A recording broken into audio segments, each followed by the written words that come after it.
I don't want these peas connecting with these peas. I want to leave this space right here open as long as I can. That way I can keep them. What's up, Lazy Dog fam? Hope all y'all are having a wonderful day. It is Monday, March 4th here in South Georgia. We've got two beautiful rows of English peas here behind me, but they need a little maintenance and trellis work. So on today's video, I'm going to show you kind of what we do to make these peas grow like we want them to grow, and tell you more about this really easy trellis system we use. So here's our two double rows of PLS 595 English peas, looking really great this time of year. We planted this double row first about a month and a half ago, and we had some really cold weather after we planted them, so they didn't come up quite as thick as they should have. But they germinated just well enough for us not to scrap them, so we left them. You can see we've got a few gaps between some of those plants there. So we left those, although they aren't as thick as we want them to be. And then we had some space open up right beside that row, and we decided we'd plant some more since we had some more seeds left. And these came up really well. This is how thick we want them to be. So this little T-post and string trellis that we use for our English peas works really well for us because we don't always know how tall these things are going to get. Our English pea growing season is kind of short down here. English peas typically don't like temperatures in the 80s, and sometimes we can get in the 80s pretty quick in the spring. It's high 70s out here today in early March. So with this trellis system, we just add another line of string as the plants grow. We don't ever have more trellis than we need because we know at some point the heat is going to zap these plants. It's also really cheap and easy to do. Most backyard gardeners always have some T-posts laying around, and we keep a box of twine on hand because we use it for lots of different things in the garden. But although this system is really simple and easy, it does take a little bit of maintenance in the early stages of growth to get these peas to grow like we want them to grow.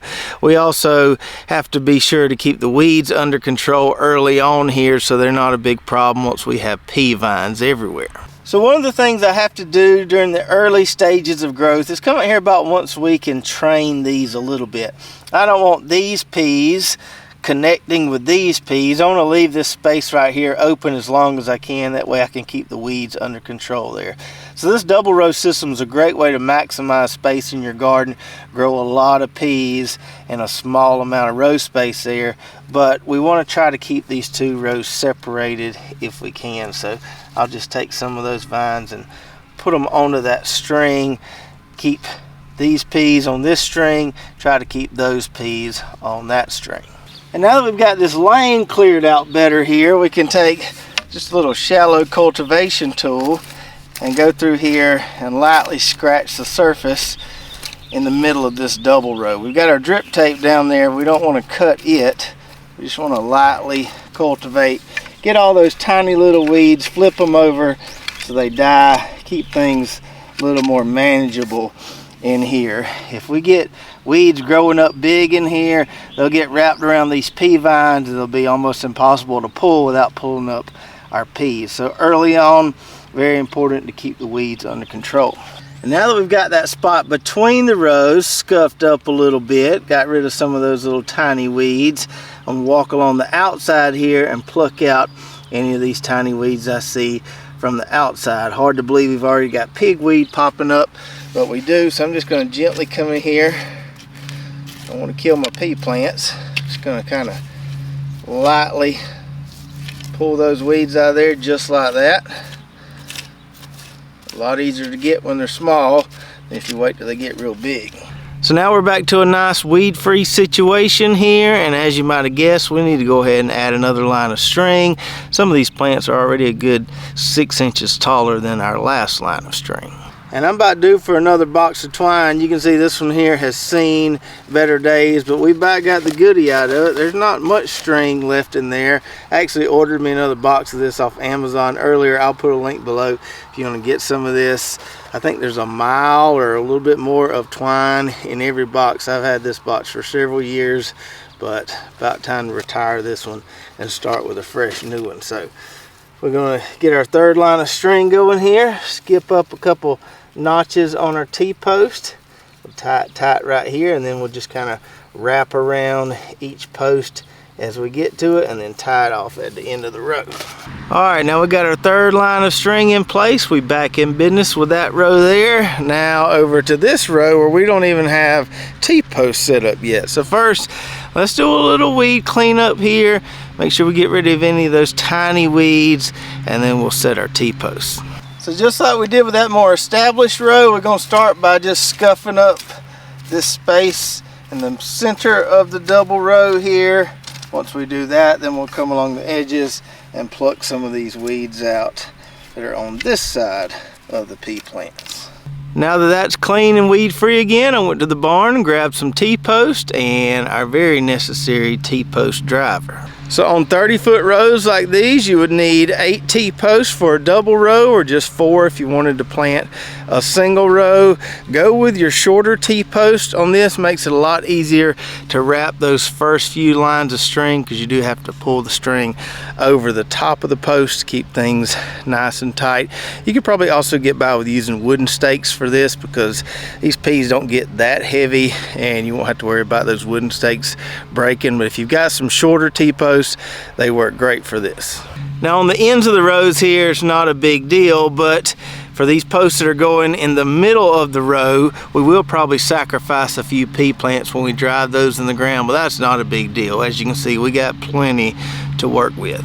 So those went in pretty easy with that wet dirt using the TPost Driver. I like to go ahead and drive these things down pretty far past the T on the T-post, because like I said earlier, it makes it easier when they're shorter. You can see here, not all my T-posts were the same size. Not ideal, but it'll be all right. And now we're ready to run our first line of string on this row. Just like we did with that other row, we want to put this first line of string pretty low, about right there. So it's kind of going to be in the middle of these peas here. I probably should have did this a week or so ago, but we don't want them reaching for that first line of string. We want them to be able to grab this pretty easily. That way they stay upright and don't start falling over, and then we have a mess in here. So we're going to start real low here, get it about right there. And if these things keep growing as fast as they've been growing, we'll probably be adding another line of string later this week.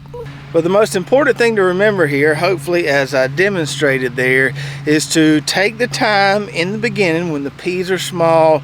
Make sure you keep your weeds under control. That will make things a lot more manageable down the road. Once those pea plants get big, they should shade out a lot of the ground beneath them and you won't have to worry about weeds as much. But make sure you get all those tiny weeds in the beginning. Keep those peas nice and clean, and it'll make your life a lot easier as they grow, as they get ready to harvest. And as I mentioned earlier in the video, we're at the beginning of March now, so if you're in the deep south, you either need to already have planted your peas or you need to be planting them tomorrow. You don't have much time left to get a nice grow out of English peas in before it gets too hot. Now for those of you in the middle part of the country or northern part of the country, you've got a much longer English pea growing season than we have down here.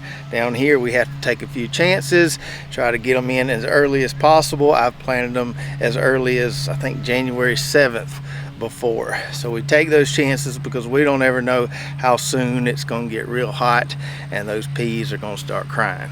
But I'm hopeful this year we have timed things right and we'll get some decent harvest here and be able to put some peas in the freezer, which was our goal. My confidence on that first row is in the 90th percentile. We're going to get some to put up from that row. I just don't know how much yet. That second row might give us 1 or 2 harvests, but I'm not sure about a 3rd or 4th harvest. It might get too hot before those can give us any more.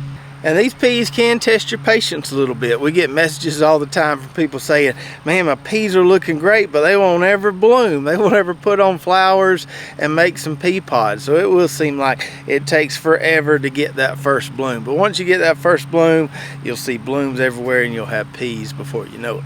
So I hope you enjoyed the video today, and if you've got English peas growing right now, let me know in the comments below how they're doing. As always, you can find a lot of the fertilizers and other products we use around here on our website at lazydogfarm.com. And if you want to see how we were able to flip that little spot right there, take out one veggie, get it cleaned up real fast, and plant those peas, watch this video, and we'll see you next time right here at Lazy Dog Farm.